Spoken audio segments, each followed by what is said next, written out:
Salam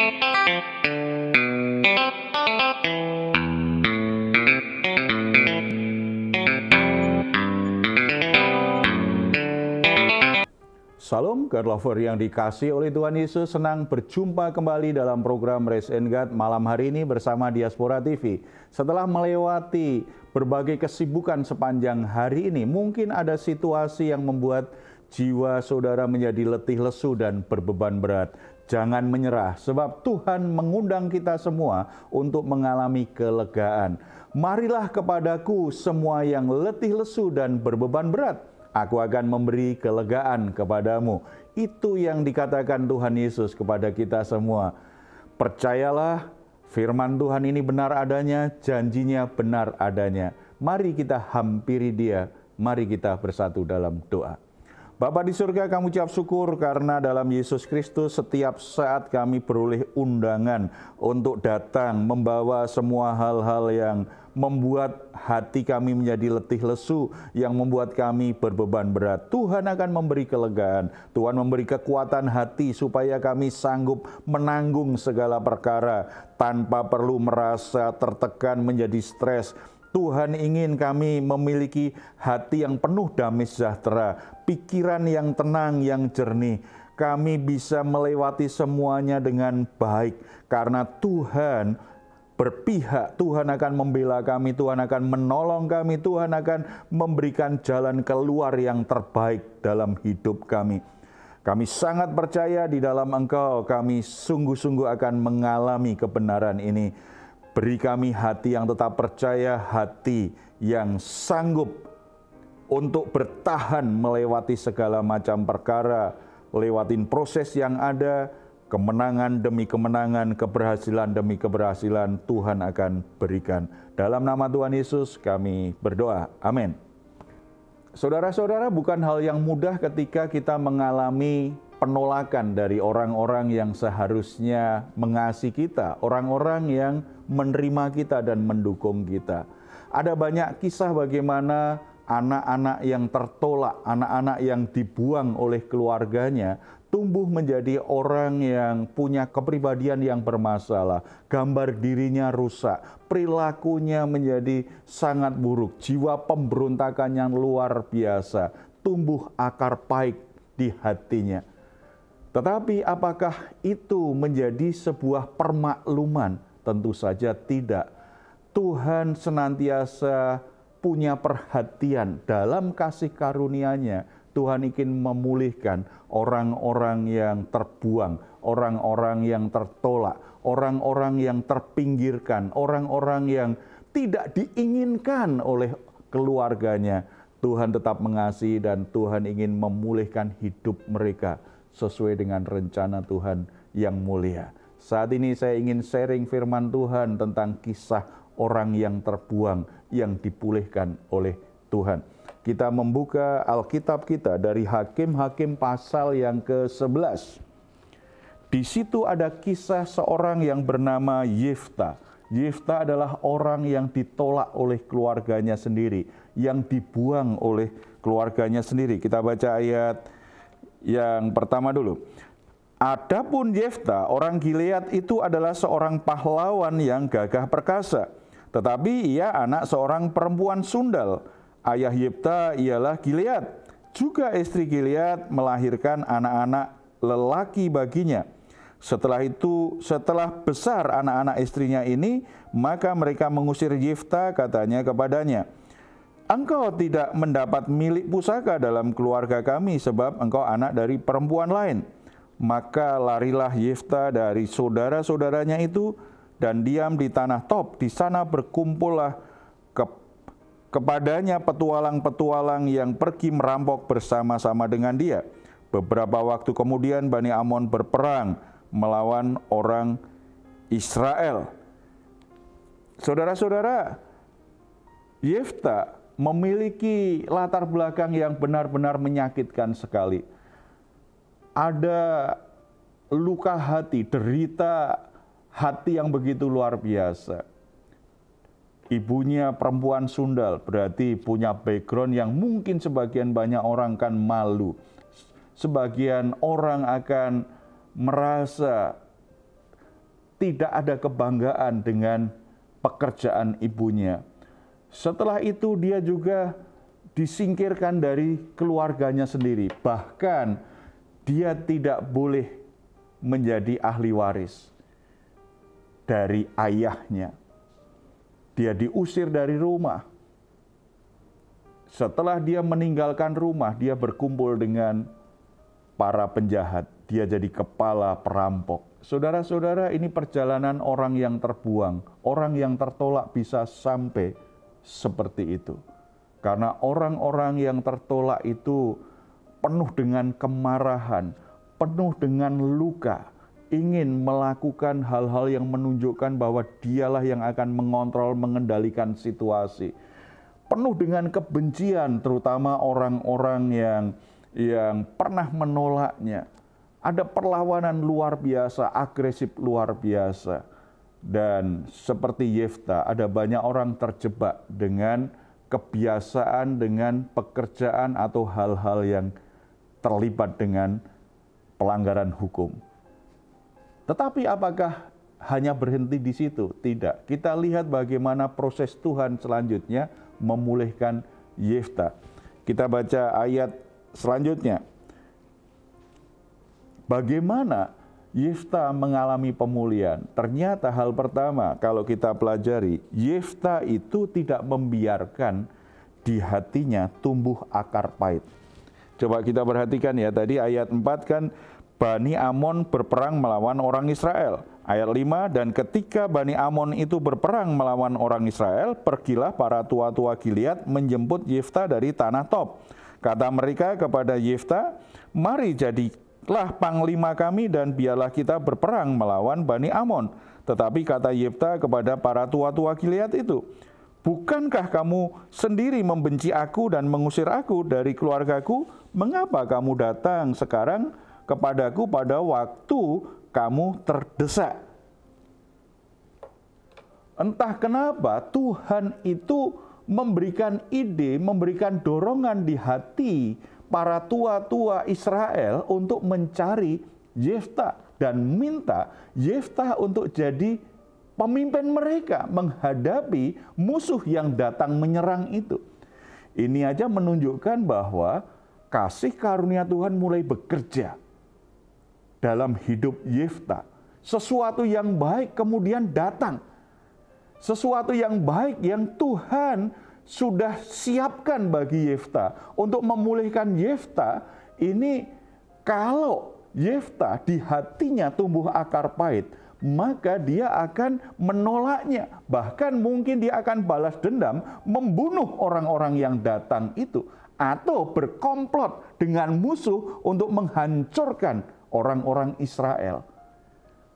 Tetapi dia menanggapinya dengan, walaupun perkataannya keras, tetapi kalau kita lihat dialog selanjutnya, Yefta tidak memiliki akar pahit. Itu dialog orang yang tidak punya akar pahit. Sebab orang yang punya akar pahit, omongannya tidak hanya keras, tetapi biasanya menyerang, biasanya bisa kasar, biasanya setelah itu akan menunjuk kesalahan orang yang begitu jahat terhadap dia, dan dia akan berkata dirinya sebagai korban. Dia akan menempatkan dirinya sebagai korban yang layak untuk membalas dendam orang-orang yang sudah membuangnya. Tetapi Yefta tidak lakukan itu.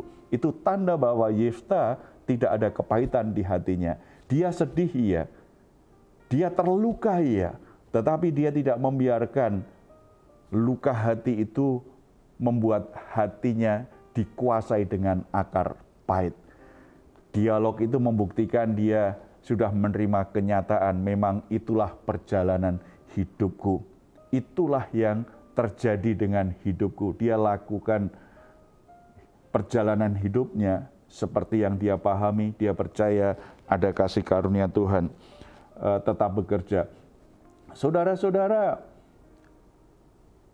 pengalaman pahit karena dibuang, karena disingkirkan, karena ditolak keluarga sendiri, mungkin menempatkan kita saat ini pada keadaan di mana hidup kita benar-benar memang pahit. Tidak hanya hati kita yang pahit, tetapi kita mengalami namanya pahit kehidupan. Semuanya serba buruk, semuanya serba susah, semuanya tidak bisa membuat kita bergembira, bersuka cita. Isinya hanya kemarahan, isinya hanya keinginan membalas dendam. Kasih karunia Tuhan tetap tersedia bagimu. Sesuatu yang baik akan Tuhan kerjakan. Ketika sesuatu yang baik itu sudah datang, jangan menolaknya. Jangan hanya bereaksi ingin menyerangnya, tetapi beri ruang kebaikan itu memulihkan hidupmu. Kebaikan yang dari Tuhan itu bekerja. Saya ketemu banyak orang yang pahit hati luar biasa karena merasa dibuang oleh keluarganya sendiri. Banyak yang dipulihkan ketika mereka membuka ruang bahwa masih ada kebaikan dari keluarganya. Masih ada hal-hal baik dari orang tuanya. Dan masih ada kebaikan Tuhan disediakan bagi dia. Ketika dia membuka ruang itu, dia akhirnya mau mengampuni orang tuanya. Dia ampuni keluarganya. Dia tidak biarkan kepahitan hati tetap ada bercokol di dalam hatinya. Begitu mereka lakukan, Tuhan akan mulai pulihkan. Hal kedua itu terjadi dengan Yefta. Kita akan perhatikan ayat yang ke-11. 11 ya.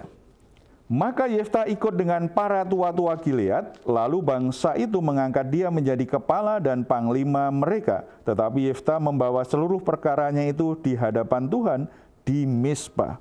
Jadi di sini jelas sekali bahwa Yefta masih percaya kasih karunia Tuhan. Ya memang aku dibuang, akhirnya hidupnya aku sekarang jahat. Aku bergabung dengan kawanan perampok. Tetapi aku masih percaya kasih karunia Tuhan bisa pulihkan hidupku. Kasih karunia Tuhan bisa menjadikan hidupku menjadi baik. Itu masih dia yakini. Makanya di ayat 11 tadi, Yefta membawa seluruh perkaranya di hadapan Tuhan. Dan kalau kita baca juga di ayat yang ke-9, Yefta juga berkata bahwa dia sangat percaya akan kasih karunia Tuhan. Kata Yefta kepada para tua-tua Gilead, jadi jika kamu membawa aku kembali untuk berperang melawan Bani Amon dan Tuhan menyerahkan mereka kepadaku, maka akulah yang akan menjadi kepala atas kamu. Jadi ada keyakinan kalau memang Tuhan yang menjadikan aku kepala atas kalian, ini pasti pekerjaan Tuhan nih. Kalau kalian ajak aku untuk datang dan akhirnya aku jadi kepala, ini pasti pekerjaan Tuhan. Dan ketika itu benar-benar terjadi, dia jadi kepala atas mereka untuk melawan musuh itu. Dia simpan di dalam hatinya sebuah keyakinan bahwa kasih karunia Tuhan mendatangkan kebaikan dalam hidupku. Saudara-saudara, kerusakan apa yang diakibatkan luka hati yang engkau dapatkan karena engkau dibuang oleh keluargamu sendiri? Karena engkau tidak diinginkan oleh orang tuamu? Karena engkau ditolak oleh lingkunganmu? Kerusakan apa dalam hidupmu? Karena engkau begitu terluka, engkau bereaksi, engkau berbuat jahat seperti Yefta? Atau saudara hancurkan hidupmu? Saudara memakai dan kecanduan dengan narkoba, dengan minuman keras. Saudara berpetualangan dengan cara-cara yang cabul, yang berdosa di hadapan Tuhan. Saudara coba cari pelampiasan dengan kekerasan, dengan perilaku-perilaku yang agresif terhadap orang lain. Hidupmu semakin rusak, hidupmu semakin tidak bahagia. Saudara harus percaya kasih karunia Allah. Kerusakan apapun dalam kasih karunia Tuhan bisa dipulihkan. Latar belakang keluarga kita seburuk apapun seperti Yefta, ibunya perempuan sundal, bagi Tuhan tidak menghalangi kasih karunia Tuhan membuat hidupmu menjadi baik. Engkau punya masa depan yang terbaik. Saudara pernah jahat sejahat Yefta, jadi kepala perampok, Tuhan bisa ubahkan hidupmu. Kasih karunia Tuhan menyelesaikan semua kerusakan dan semua luka hati akan tersembuhkan. Latar belakang tidak lagi jadi masalah untuk membuat hidupmu mengalami keindahan dan kemuliaan rencana Tuhan. Mari kita bersatu dalam doa. Bapa di surga, kami ucap syukur karena kasih karunia-Mu dalam Yesus Kristus itu sempurna bagi kami.